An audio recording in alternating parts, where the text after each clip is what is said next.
Welcome to Erotically Neurotic, a sexy book club podcast. Join us as we take a deep dive into the world of romance and erotic fiction and have candid and hilarious conversations about sex, sexuality, and hidden fantasies. Please note that each of our episodes will contain explicit content and language and lots of spoilers, so please listen at your own discretion. Now grab your books and vibrators. And welcome to the club.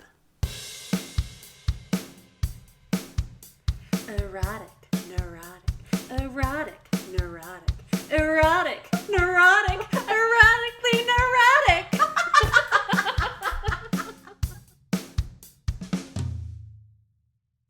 Hello. Hello. Welcome to episode 3, Amanda. Welcome to episode 3, Kayla. I was just thinking how I don't think we really said our names that much last week, and it might take people a while to figure out whose voice is who. Oh, that's a great point. Is my voice higher or deeper than yours? Oh, definitely higher. I think yours is definitely higher. I didn't realize that was up for debate. I don't even know why I just couldn't answer that for a second, and then it was so obvious.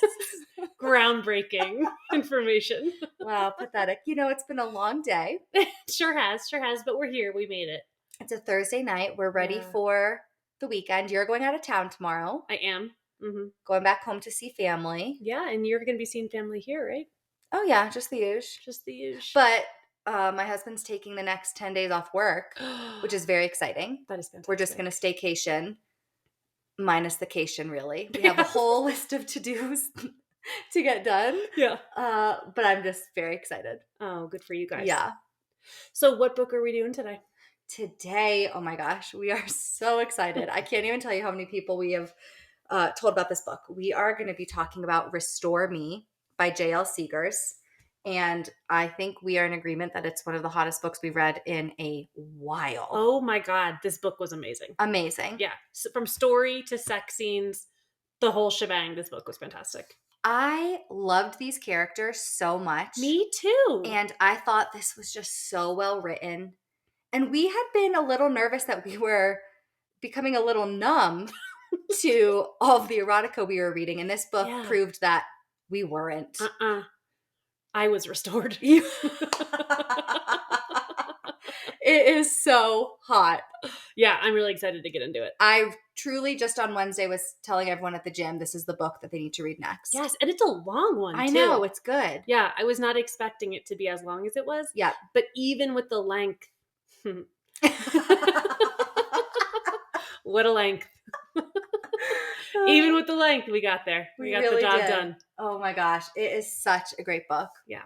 Okay, so before we jump into the book, do you want to do Rose and Thorn? Yes. Do you want to go first? Sticking on theme with my book reading life, I would say both my rose and my thorn is that I read and finished the book Fourth Wing by Rebecca Yarros. Hopefully I'm saying that correctly. And it's definitely very popular these days. It's a fantasy romance, and it's my rose because it was so amazing, and it's my thorn because I finished it way too quickly and was immediately depressed because the second book does not come out until the fall. However, I'll just get to reread it in the fall before I start the second one. There you go. I have to. If there's another book in the series that comes out, I have to go back and reread the series from the start. Oh, totally. It's like when a new season comes out, you rewatch the entire thing. Yeah. Wait, I didn't tell you. Oh my God, my rose for you. I watched the first 2 episodes of Fleabag last night. Oh my God, I'm so pleased. Yep, what did you think? Wow, she's intolerable. Oh no. No, I totally understood why you liked it. It's very interesting. It's like for people listening, it's a British show. This woman is very sexual. Did you watch it?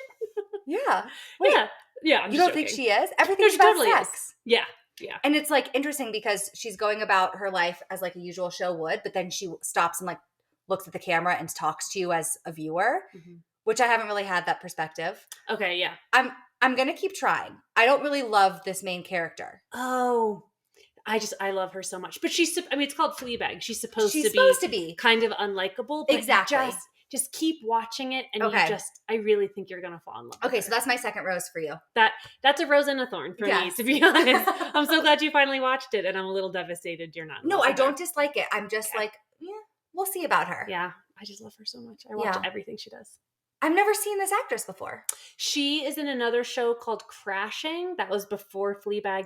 She is the writer and director of Killing Eve. Oh, I love Killing Eve. Yeah, I mean, she's brilliant. She is. Phoebe Waller-Bridge. Yeah, she's absolutely brilliant. I will ingest anything she puts out into the world. Okay, Phoebe Waller-Bridge. Yes. Damn. All right, well, that makes me... Okay.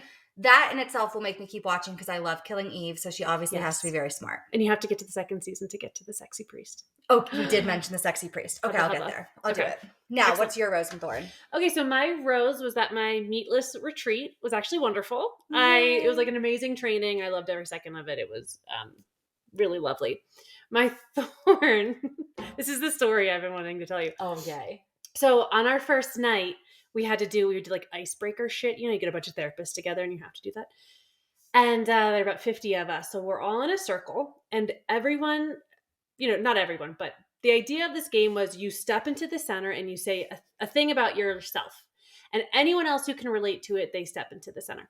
So for some people, they'd be like, oh, my parents are divorced. Of course, again, we're all therapists, so everyone's going to go to their trauma. Yeah. So it'd be like, oh, one of my parents died. And then everyone walks into the center who's had a parent pass. Or, I don't have kids. And then people walk.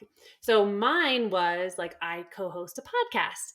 And this one other woman stepped into the center. We gave each other little finger guns, like, I see you, good for you, whatever.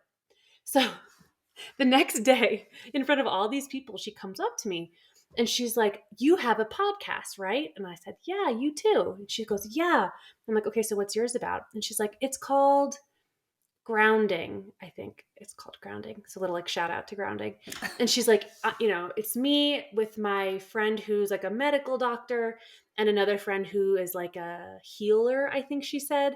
And the three of us talk about how to ground, how to get in touch with yourself, how to take care of mental health. I mean, it's like this beautiful, amazing sounding podcast all about mental health and wellness. All these people are like enraptured by her. You're like, oh my God, that sounds amazing. And, it just sounds beautiful. You're looking for something very like that. Self-actualizing. Yes, go check out Grounded. And then in front of everyone, she goes, so what's yours about? And I'm listening to her and I'm like, similar. Yeah. Similar self-care. So then immediately I just got nervous and I was like, it's a feminist take on erotic fiction. And in the empowerment of women, I'd like totally bullshit this answer. And her face, she clearly was not expecting that. And she was just like, yeah, good luck. And walked away. And I was like, cool. Honestly, though, out of the two of us, you are the one that could bullshit that answer so well because you're so that really sounded really articulate and nice. And we should explain that every time we explain the podcast because I would like to think it is about female empowerment. I think so. And everything else you just feminism. said. Feminism.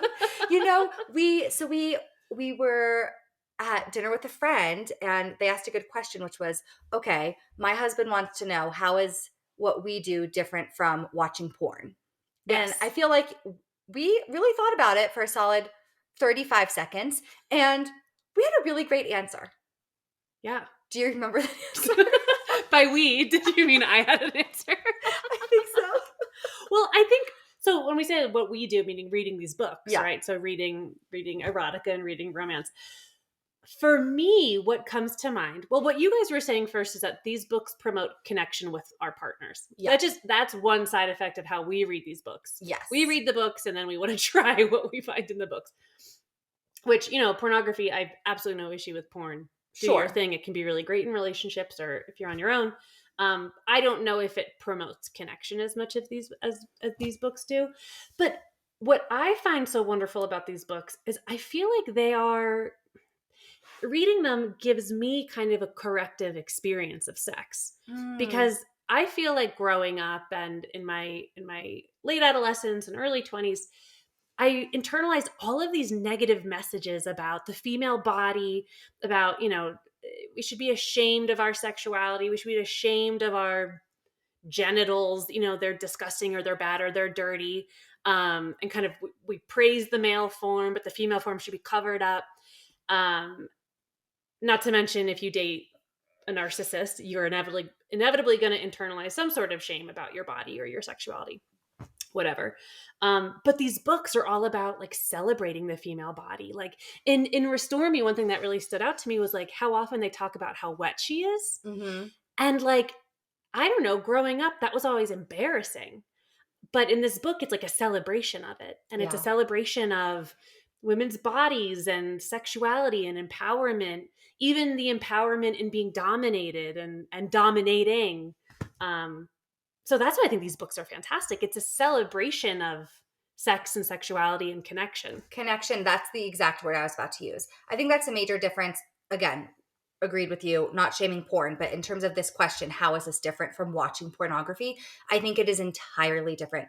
These stories are all about connection. We are picturing this in our head. It's the slow burn romance. Like one of the things I said is if they had sex in the first page, it's not going to do anything for me. Mm-mm. It's not about the physical act of sex. It's the connection leading up to it and finally expressing their feelings versus just watching some guy get it in via porno. Like, right. There's nothing there. It's this visual that I personally don't care for and does nothing to me emotionally. Mm-hmm. Mm-hmm. So, God, we love these books.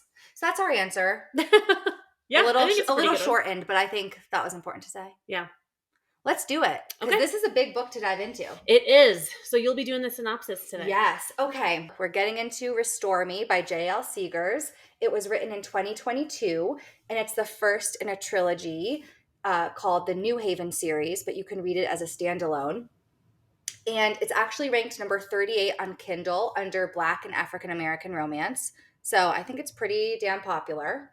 And I really liked J.L. Seegars' little bio, so I had copied it. She said that she's a dedicated smut peddler, which I love, and a lifelong nerd who's always had a love of words, storytelling, and drama. When I'm not writing messy and emotionally complex characters, I'm watching reality TV, supporting fellow authors, and by devouring their work or spending time with my husband and son.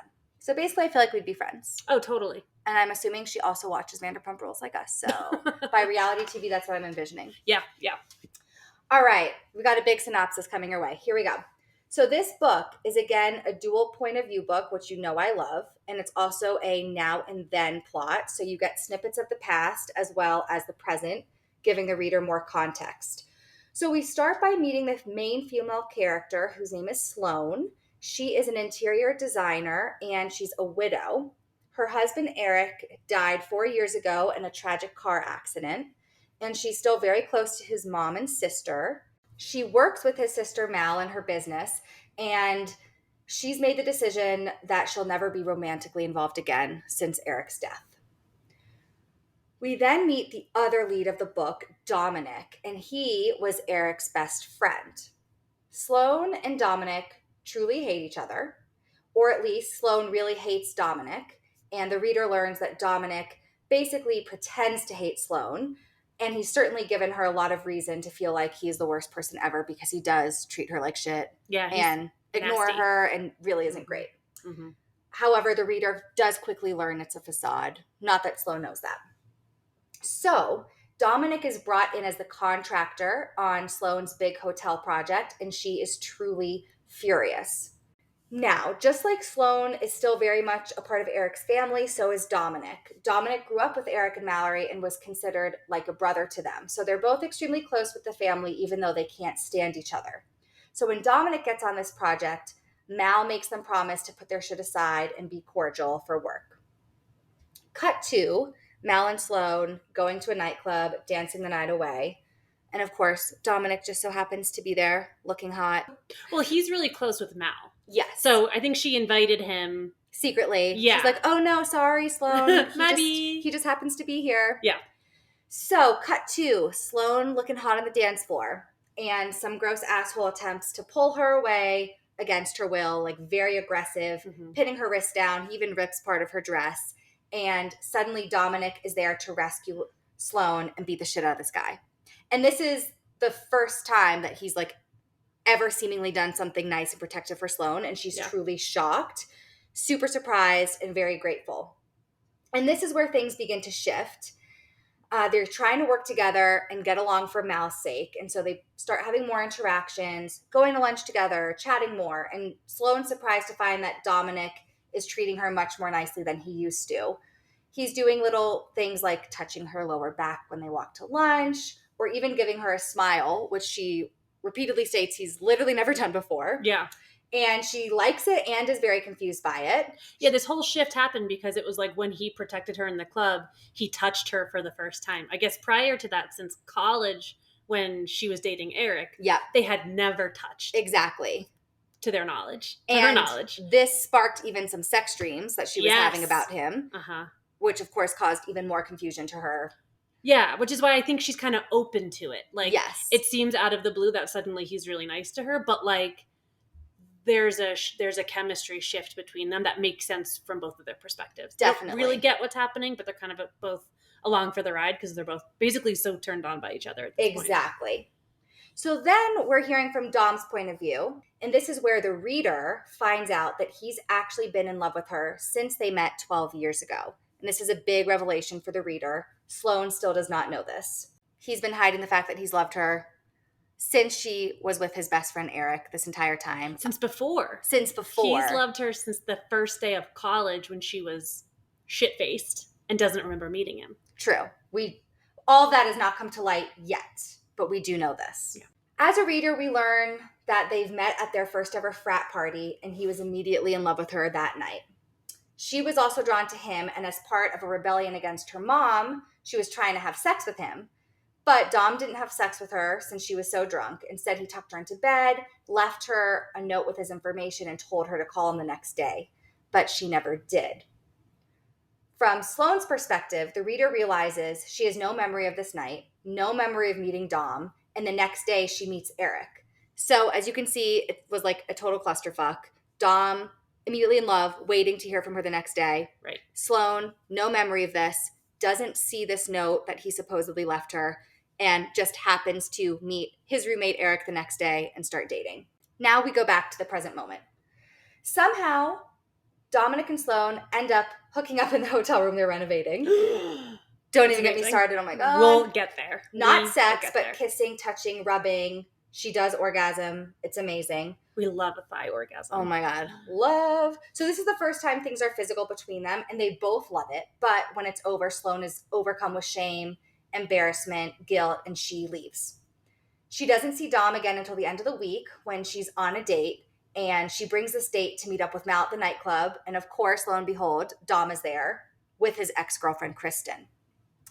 Dom follows Sloane into the bathroom, super jealous of Sloane's date and confronting her about ghosting him after this thigh orgasm in the hotel a few days ago. Basically, Sloane then says that she has, quote, skin hunger.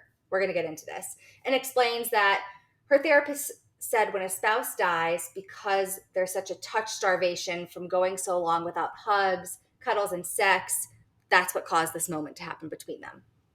And Dom propositions Sloane and says she wants her to use him to take care of her skin hunger. And basically he wins her over with this proposition because he says that he understands how difficult it is for her to be physical. Like he understood why she got so upset after she did orgasm with him at the hotel and felt so much shame and guilt. And he's saying that he'll be there for her to make her comfortable and safe, while no other man is going to be able to understand the situation she's in, feeling this guilt and shame since she's a widow. So they decide to have dinner the next night to discuss the terms of their arrangement, and she leaves the nightclub and ditches her date. Mm-hmm. However, thank God, as the reader, they don't wait until the next night. They sure don't. She goes home, and bam, Dom arrives right afterwards. And basically, this is where their secret relationship really begins. She agrees to this arrangement, and they proceed to have the hottest oral sex you'll ever read. Uh-huh. Yep. Also, we'll get into that. Yeah. But to keep going, round out the synopsis. So basically, they're now in this secret little pseudo relationship. They put boundaries and rules around it, namely, no one can find out about this, and they will spend every night together, and this will be over in 8 weeks, which is when the hotel project is supposed to be over. However, meanwhile, the readers know that Dominic's secret goal is to make Sloane fall in love with him and for this to never end. Mm-hmm. Another rule they had that Dominic came up with was no penetrative sex until it was determined that she was ready for it. And like Exactly. girlfriend's ready for it from the rip. Yes. But he's big on like withholding that to make sure she doesn't freak out again like she did the first time when she had her thighgasm. So he's very much like, no D in the P, like we're going to take our time. And as a reader, I have never wanted penetration so badly in my life. Honestly, the fact that the author kept us hooked and gripped so much when they weren't even having coital sex is crazy. Yeah, I loved it. Loved it. So their relationship progresses, and Sloane is secretly falling in love with Dominic. And as the reader already knows, he's been in love with her for the last 12 years. Sloane decides she's going to tell Dominic she loves him. But before she does, she asks him about a tattoo on his chest. It's this date, August 24th, 2009, which she knows is around the time his mom dies, but then thinks, no, that's the wrong year. Oh, that's like around the time college started. What is this? And she asks him about it.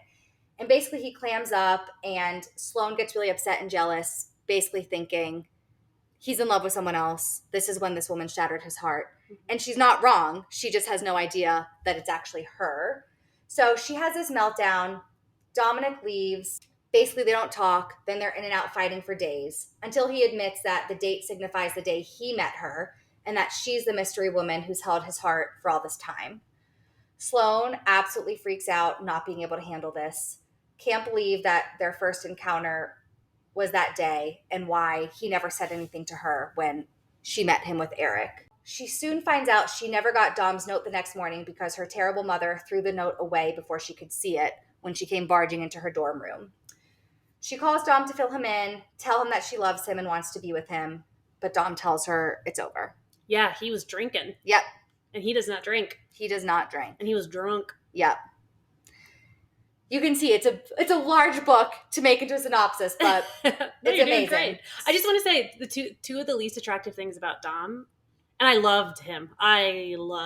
So I'm not trying to take away from that. I think that tattoo, the combination of that tattoo and him drinking alone in his apartment, you get a little glimpse of like his emo side, and it is like not cute. Yeah. Like getting a tattoo because you met a girl who then ended up falling in love with your best friend, and you get a tattoo to like signify that heartbreak. I feel like you listen to like a lot of Fall Out Boy, like alone in his room. I have to forget that because in every other way, I know I'm in love with him. Well, he had to have a flaw. He had to have a flaw. That's true. And it's that he's super emo when he's in his feelings. True. So basically, Sloane is heartbroken. She finally confesses everything about their relationship to Mal. Remember, that's Eric's sister, who she's really close with. And to her complete shock, Mal is completely supportive. So Dom is now trying to reach out to Sloane, but she's denying him and ignoring him until Mal sets them up face to face at the opening of the finished hotel project. He whisks her away to a plot of land where the foundation has been started, and he proposes to her with the knowledge that this is going to be the house that he builds for them. Yeah, it's a little nod to Grey's Anatomy. Exactly. She loves Grey's Anatomy. So if anyone's ever seen that scene where he has it lit up with candles, that's exactly what Dom does. And she says yes, and now they're going to live happily ever after. The end. The end. But so much detail in between what I just said. You have to go read the book. Yes. All right, shall we move on to book club questions? Let's do it. Okay. As always, what was your favorite sex scene, and why was it the cunnilingus scene? Which cunnilingus scene? Just kidding. We love a book where that's the question. We love a book where that's the question. Oh my God, the sex scenes were honestly unbelievable. Okay, I'm looking at this list right now because when I read these books, I mark every time there's a sex scene. Yep.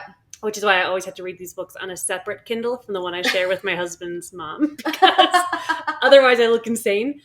I have 8 separate sex scenes before we even get to penetration. That is how packed this book is with amazing scenes. And it really never got old. No, never. It never got old. It was so hot. Yeah. You know what, though? As much as it is for sure that first cunnilingus scene, I'm going to take it back earlier and even say that it was the thighgasm. Oh, the thighgasm. Because it was so... Talk about jolts. Yes. A jolt-worthy moment. It was just like... Walk us through. Oh, the sexual tension. The doing it in the hotel secretly, like while they're working on this project. And just her riding his thigh. Yes. Oh, She was so aroused, like, so turned on, it was so hot that Yep. all she could do was grind on his thigh up against a wall. Yep. And it was so hot. Oh my god, it was so hot. It was so hot. I need to Yeah. find I can what tell you it was page 132. And while she's doing it at one point, he's like, "You think this is hot? Like, I just can't wait for you to sit on my face." I mean, Oh my god, it was it amazing. had fantasy within the sex scene, and it Yep. was amazing. And before she like fully went over and let herself go, he says, "I want to kiss you. I need to know if you taste as good as you do in my dreams." Mm. Like, oh, I just could die. And that's where she's like, wait, what? Like, he's dreaming about me too. Yeah. And it was just so hot. And yes, he says, every time I'm around you lately, I have one of these. Oh, he's referring to a boner, obviously. Let's start this over. Boners galore in Obviously. this book. Every time I'm around you lately, I have one of these. Just from being near you, breathing in your scent, seeing your smile, and now just from kissing your pretty mouth. Oh, like, it's sexy, but it's also so romantic and just like loving. Yes, I made a note that his dirty talk, and that wasn't a great example, like, he gets dirtier. He definitely does. But his dirty talk is perfect. It never is over the top. It never is like, nah, yuck. Like, it's hot. Yep. It's loving. Ugh. Exactly. Yeah. Got And me when there. they're literally, he goes, I can't wait to have you like this again. But next time you'll be coming on my dick. Do you want that, Angel? Yo! We do. Yes! We do. A resounding yes. And I even loved that, this is the first time that they were intimate. And if you remember from the synopsis, when this is over, she suddenly is just so filled with shame and guilt. She just like curls in on herself and tears streaming and leaves him. And even that he handles so beautifully. Like, even though it hurts him to see her like this, he understands why and he doesn't push it. And he like holds her from behind and is like hugging her and like protecting her. And then when she needs to leave and doesn't need to talk to him, like he also lets her go then. And he never takes it like as such an insult to himself. And instead he's so understanding. It's never about his ego. Never. So yes, there's like a million other sex scenes that I'm obsessed with, but you know what? I'm going with the first one, the thighgasm. Yeah, I mean, I think that one's really good. I really have 3, but you already talked about the thighgasm. Okay. We've referenced the cunnilingus scene, so we have to you talk have about to. this one. So there are a few, as you said. There's one that happens in a car, which is excellent. Excellent. But this is the first time when he comes to her house after seeing her on the date with Ash. And he has her basically up against Kayla's shimmying right now as we're imagining this. Can't even deal with it. I need to physically move. Oh, it's amazing. He has her like up against the door, has her leg over his shoulder. So she is like standing on one leg. Yes. He's on his knees. She's standing, fully exposed to him. He starts, going down on her, and then kind of starts like, I don't know if this is too vulgar of a term, but like tongue fucking her. I don't know how else to say that. I don't know. Just going down on her? Yeah, but it's different because it's like, it's explicit, right? It's not just about the clit. It's like tongue inside her. Like it just, yeah. There's just like a different element to it. Okay. And it just, it's amazing. I mean, I guess my point is, and like the detail in the scene. And you would think, like, how is she holding herself up on one leg? Isn't she getting shaky? But he just holds her all in. The reality side of this is like, hold on. How's that one leg stamina going? Right. Is she right. still in a high heel? Did she take it off? I don't remember that detail. That would make a big difference. No, the shoes, they always take shoes off when they go in the house. Thank God. That is a little detail. That's a rule. Yeah. But one thing I did take a note of is in a lot of the sex scenes where she is going down on him, it's always a comment of like I had to stretch my neck out after because I was so tired, or like even though I was so uncomfortable in this angle, it was worth it. And I'm like, yes, finally someone who acknowledges that like giving blowjobs is physically taxing sometimes, and that's okay. Yes. It doesn't take away the sexiness. Yes. But like shit is exhausting. Oh my God. Okay, so we had that scene. Yep. I actually think my favorite scene was the one where he's sitting. A lot of this happens in her like mudroom. He's sitting on a bench. That's okay. This is the oral scene that I was thinking of. Oh, okay. Yeah. So this is the one where he basically has her completely strip in front of him. Yep. He has like a massive erection the entire time and has her. No, this isn't oral. He has her masturbate in front of him. And at one point, he's like, come closer. She thinks he's going to go down on her, but basically has her prop her leg up. So again, she is like exposed in front of him. Yep. And is like, I want to make sure you know how to take care of yourself when these 8 weeks are up, and makes her get herself off while he watches. And there is something about that again is just like this celebration of the female body. And he is just so wrapped up in her and her sexuality and all of that. And it was beautiful. They also have a great blowjob scene where she just talks about how empowering it feels to go down on him, because he kind of waited a long time for her to be able to give him pleasure. Yeah, he was really prioritizing her pleasure. Yeah. Definitely she kept saying like, I'm ready, I'm good. Mm-hmm. And he wanted to make sure she really was. Yeah.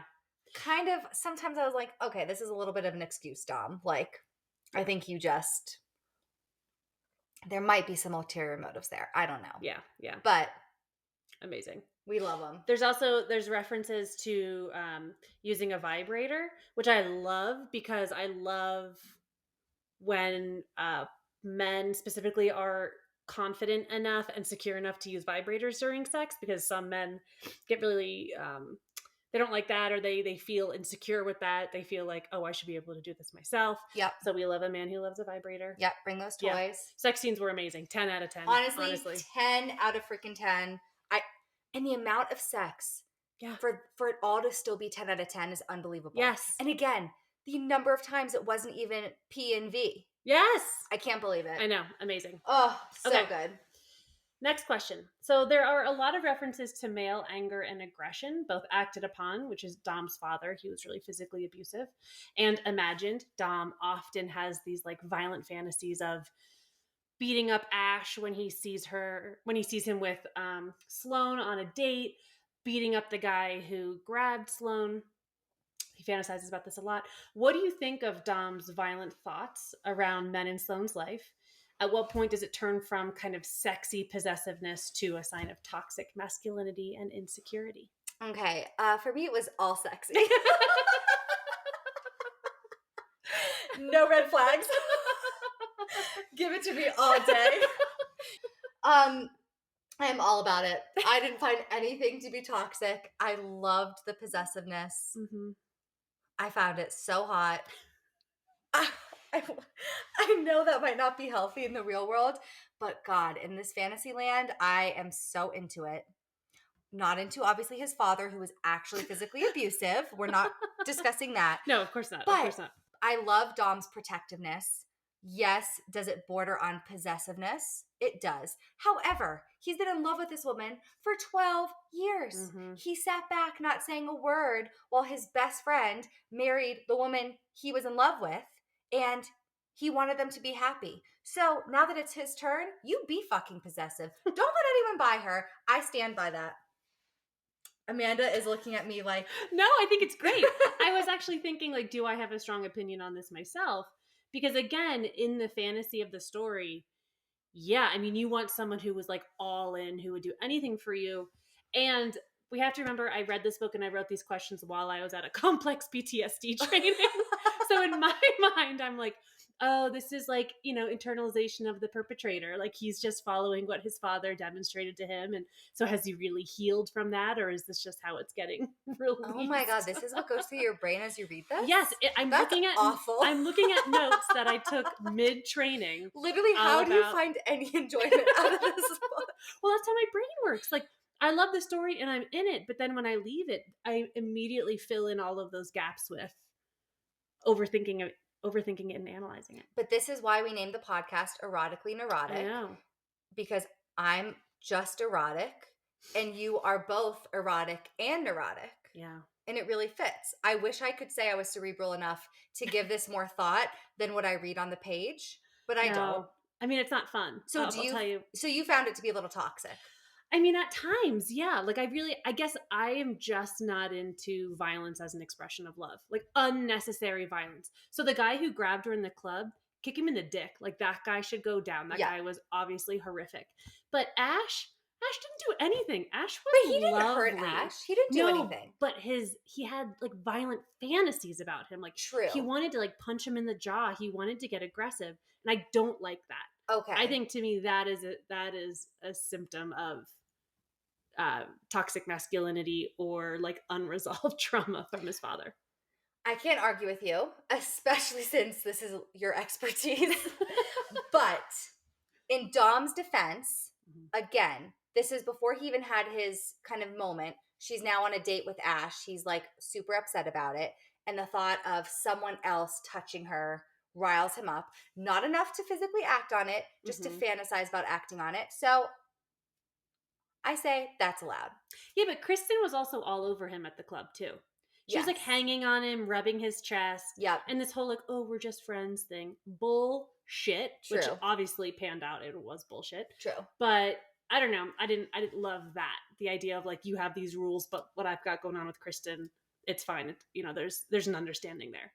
Well, no, he did keep saying to Sloane, like, we're not together. Like, Yes. And he wouldn't own that the way they would touch, the way they were together was there's romantic. There's sexual tension there. true. I think when it comes to something like this, it's interesting because with a guy, I feel like I see it as more protective, bordering possessive. When it's a female feeling that way, it just feels more jealous. Oh, interesting. And I think it's more of a turnoff. And I don't know what that says about me. But That Sloane, might be some internalized. but Sloane was jealous, and I liked her being able to admit that to Yeah, him. And I thought that totally. was important. And Yeah. I was never turned off by that with Sloane. I was glad that she could admit it. But I was into Dom's protectiveness. Yeah, again, I like his protectiveness. It's just that it's when it borders on unnecessary aggression. I To me, understand. that's just concerning. But he mentions at the end that he's in therapy, so kudos. We love a self-actualizing man. Sure do. Not scared to talk to someone about their issues. Okay. This next question I thought about while I was in the middle of my training, and I laughed out loud randomly because I thought it was so stupid and so funny. Okay. Throughout the book, Oh, no. okay. Throughout the book, Dom talks about how Sloane smells. Now it's the same way she smelled the first time they met. That was like her scent was like so intoxicating to him. It's like she's his flavor, so to speak. If someone smelled you during your freshman year of college, how would they describe that scent? Oh my God. What the fuck? We need to go back to Kayla at 18. I mean, I'm pretty sure I was wearing Vera Wang Princess as my perfume. So I would like to say it was that. Uh-huh. I'm very clean. That's very classy. And our dorm was always clean. I don't remember what my roommate wore, but she always smelled clean. That's good. I mean, I feel like I was smelling good. I'm just going to be honest with Yeah, you. Vera Wang Princess. Vera Wang Princess is what I used to wear. Yeah. What I can see that for you. What would you be smelling like? The note I jotted down was PBR, cloved cigarettes, and bad life choices. No, I was too goody. We were like primping each morning. Oh, yeah. It was a thing. We were gonna look good. Yeah, I was grimy. We did not look good. We did not look good. You were smoking cigarettes? I'm shocked. No, clove cigarettes, they taste like sugar, which is why they market them towards 18-year-olds. Okay. And it was only like a very quick phase when I started college and I just wanted to like be cool with all the other kids. Like I drank for the first time in college, kind of like went hard into that realm. And then I was just, after a couple weeks, I'm like, I feel repulsive. I hated waking up smelling like it. All my friends smoked cigarettes and a lot of them still do. And I just hated, like, my clothes reeked of it for days. My hair reeked of it for days. Oh my God, I'm so glad we wouldn't have been friends. No. It wouldn't have worked out. I think we needed to evolve a lot. We did. We needed to meet when we did. Yes. Oh my God. Yeah. Okay. What did you think about the concept of skin hunger and their arrangement to meet this need? Were you familiar with this term before reading the book? Okay, no, I've never heard of this term skin hunger.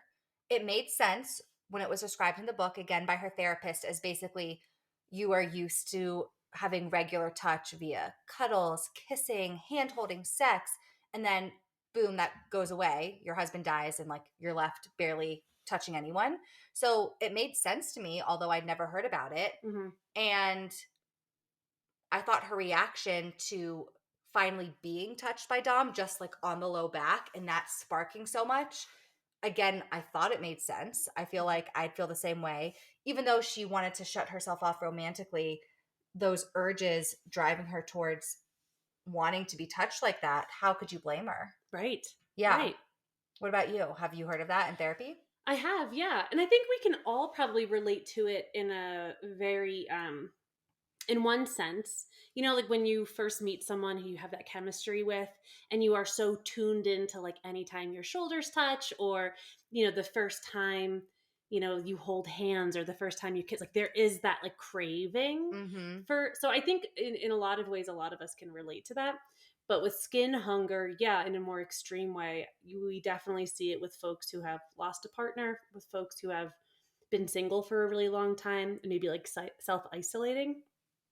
And then with people who have like attachment disruptions early in life, like kids who were separated from their primary caregivers, kids who were neglected either physically or emotionally or both by primary caregivers. Basically, when babies aren't touched, when babies aren't held, when babies aren't getting constant physical, not constant, but necessary physical contact. Later in life as adults, you can experience this type of skin hunger. So Oh, you can even be so having sad. regular sex but still not feel like it's enough. Wow. Mm-hmm. Yeah, I thought it made perfect sense. Yeah, I was actually really excited that they talked about skin hunger because I had only heard about it in a therapeutic setting. I Okay. had never seen it used in um, like TV shows or movies or books, but it should be talked about because it is a Yeah. pretty common occurrence. Yeah, that makes so much sense. Yeah, I love seeing that sort of thing play out in the real world where it really makes sense to us. We can relate to it. yeah, Gives us a better understanding of something that we would have no idea about otherwise. totally. Yeah, Yeah, I really love like it. that. Okay, this one's a bit longer. Again, I wrote these questions when I was at a trauma training. Stop being so smart. Okay, so once again, the characters in this book are both survivors of abusive and or narcissistic parents. So Sloane's mom is like a raging narcissist, and her father, while loving, is kind of an enmeshed enabler.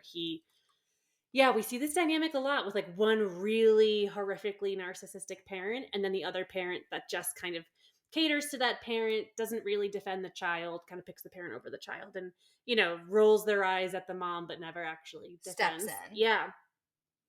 While Nick's father was physically and emotionally abusive throughout his childhood, do you think these attachment dynamics with their parents affected their views of themselves and then their behaviors in the relationship?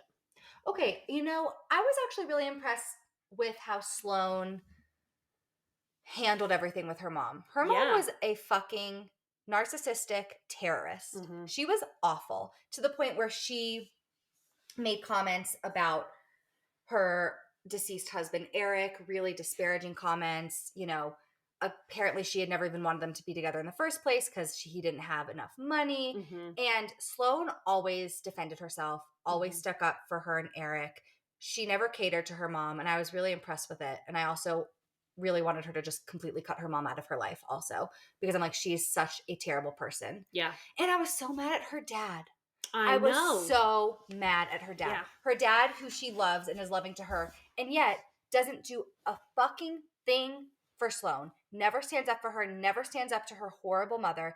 That honestly was like more upsetting to me. I'm Yeah. like, don't pretend like you're the good guy then. Mm-hmm. You are not defending your daughter.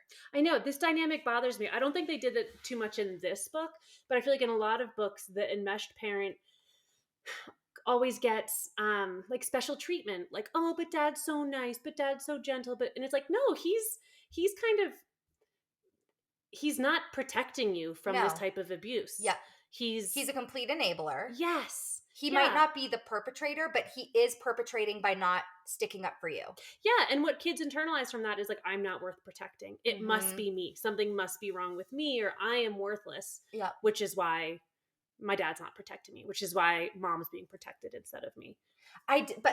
But surprisingly, I didn't feel like it had a big impact on Sloane's view of herself or her relationship. I don't know if I'm missing something blaring there, but I was really impressed with the way she handled herself considering that family that she came from. Yeah, so I think like Mama, which was Eric's mom, I Yes. think that was probably a really corrective experience for her because Mama was just is lovely and Mm-hmm. so accepting and so loving, and everyone's welcome in my home and really just took her in, and that bond wasn't conditional. Like Yeah. even when Eric passed, she's just as much a member of the family as she was before. The only thing I could think of, because I had the same thought, like no, she's super independent. She stood up for herself. Yeah, she would kind of engage, which like you wish you're like, oh, just don't go to the lunch. But then she always was able to take care of herself when she would engage with her parents. Yeah. The only thing I could think of was maybe it contributed to her internalizing why she didn't deserve love after Eric. That like maybe there was something wrong with her, or that she wasn't worthy of love after him. That may have been a stretch, but I was like, if anything, maybe that's how she was affected by it. Yeah. But I think Dominic, you could really see how he was affected by his father's abuse. Yep. I agree Yeah. that he was much more impacted as a character. Yeah, he was so quick to go to this idea that he's a monster.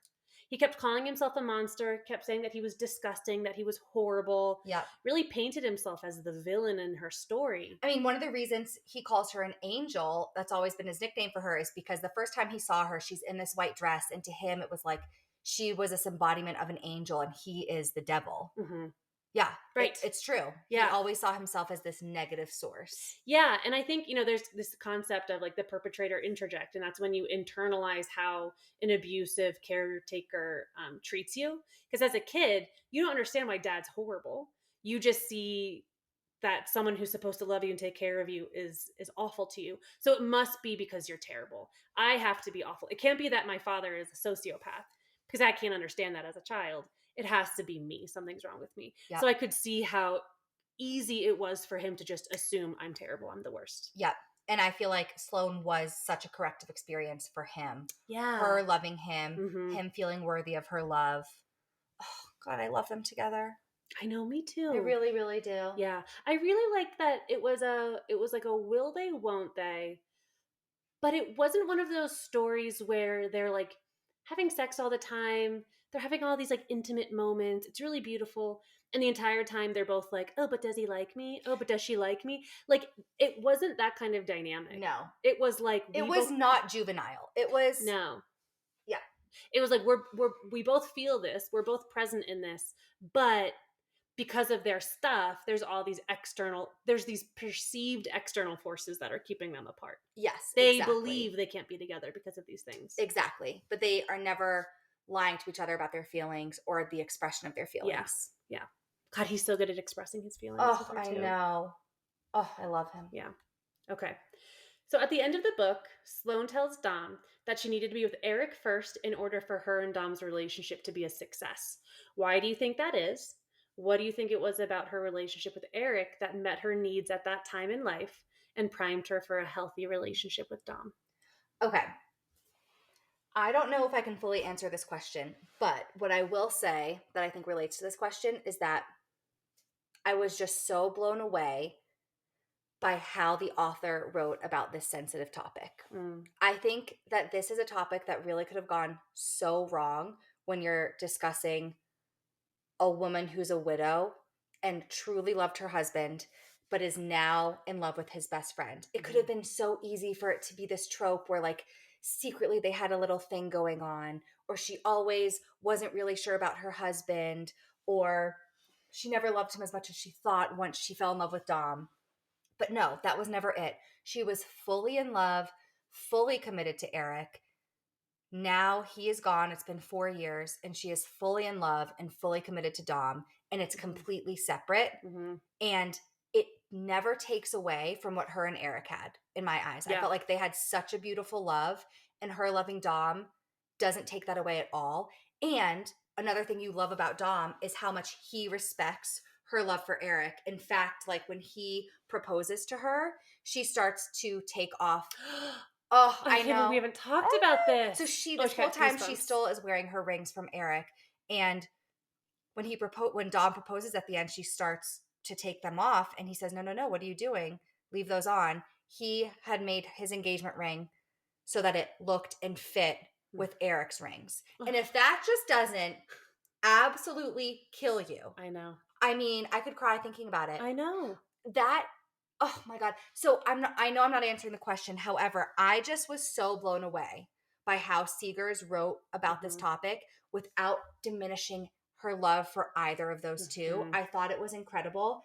And I love the description of how different Eric and Dom are. And I think as a reader, it makes you understand how your heart can be given to two different people when they Mhm. called you in different ways. Like I actually wrote down this quote that I loved. Sloane says, Eric was my better half, but Dom is the mirror image of my soul. The place where all my shadows and every burst of flame are known, understood, and loved. Of course, there are differences in my relationships with both of them, but I don't think that one is better than the other because the result is the same. With both him and Eric, I've felt supported, protected, and safe to be any version of myself. Mm. I Uh, love that. how amazing is that? So that's kind of my answer is I'm Yeah. not sure why she needed to be with Eric first, but Mhm. I am sure that she had two really great loves of her life and the opportunity to be with them both. Yeah. Yeah. As I'm glad you said that because as you were saying it was kind of like I was thinking, I think what was really beautiful about kind of the timing of everything was when she met Dom that first night, she was really struggling with her mom's abuse. And she was drawn to him because she could she said she was drawn to Dom because she could feel his shadows. She could feel his darkness. And being with him was like a little bit of like a fuck you to her mom. Yeah, she was And rebelling. yeah, and I don't think that's a great foundation for a relationship. I think Eric, to maybe overuse a term that we've been using, maybe with Eric, that was more of like a corrective experience. She could be loved for her, Yeah. not because of her darkness or not in spite of someone else. And that healing enabled her to then show up for Dom later and kind of get him out of his own shadows. Like Oh, if you're with someone because of like shared trauma, then you're just going to trauma bond and tear each other down yeah. versus helping pull someone up. Okay, that was a beautiful description. I wrote down one more quote Mm. in relation to this too. Not that I didn't even know this question actually, but this is under my headline says quotes that I loved, and it just works. She says, this is right at the end of the book. She says, Dom was the one holding the needle that stitched my heart back together, and he'd done it quietly, carefully, and at great cost to himself because he knew there was no hope in finding the piece of my heart I'd lost 4 years ago when Eric died. So he gave me pieces of his instead, Mm. using them to put mine back together again, to make me whole, to restore me. Oh, Oh, I if got I goosies. know. I mean, did you just say goosies? You cannot shorten goosebumps. I'm not allowing it. I'm not allowing Goosies it. is adorable, by the way. It's such a beautiful description again, where to me, I just love that the author maintained the integrity of her and Eric, and that she Mhm, is saying, like, she's never getting that piece of her heart back that she lost with Eric. It's mhm. not that Dominic replaced Eric. It's that Yeah. he used his own heart to fill that void that her heart will never replace. Like, Mhm. I And just that's thought okay. exactly, it's Yeah. okay, and it leaves the integrity for all of the love in the book Mhm. to remain. And I Yeah. just, oh, I was truly so impressed. Yeah. Yeah. Amazing. So impressed. So, how are we going to rank this book? And at this point, it just feels like redundant. Like 10 out of 10. 10 out of freaking 10. I thought it was so beautiful. I thought it was so sexy. Oh, It got me there a few times. truly so hot. The Yeah. sex scenes are unbelievable, Mhm. and the romance story is just beautiful. Yeah. I really thought Seegars wrote this so excellently. Mhm. I'm so glad this was recommended to us. Yes. I do. I feel like I want to backtrack one thing I said because it's been percolating in the back of my mind since we talked about this. Okay. Dom's aggressiveness or aggression.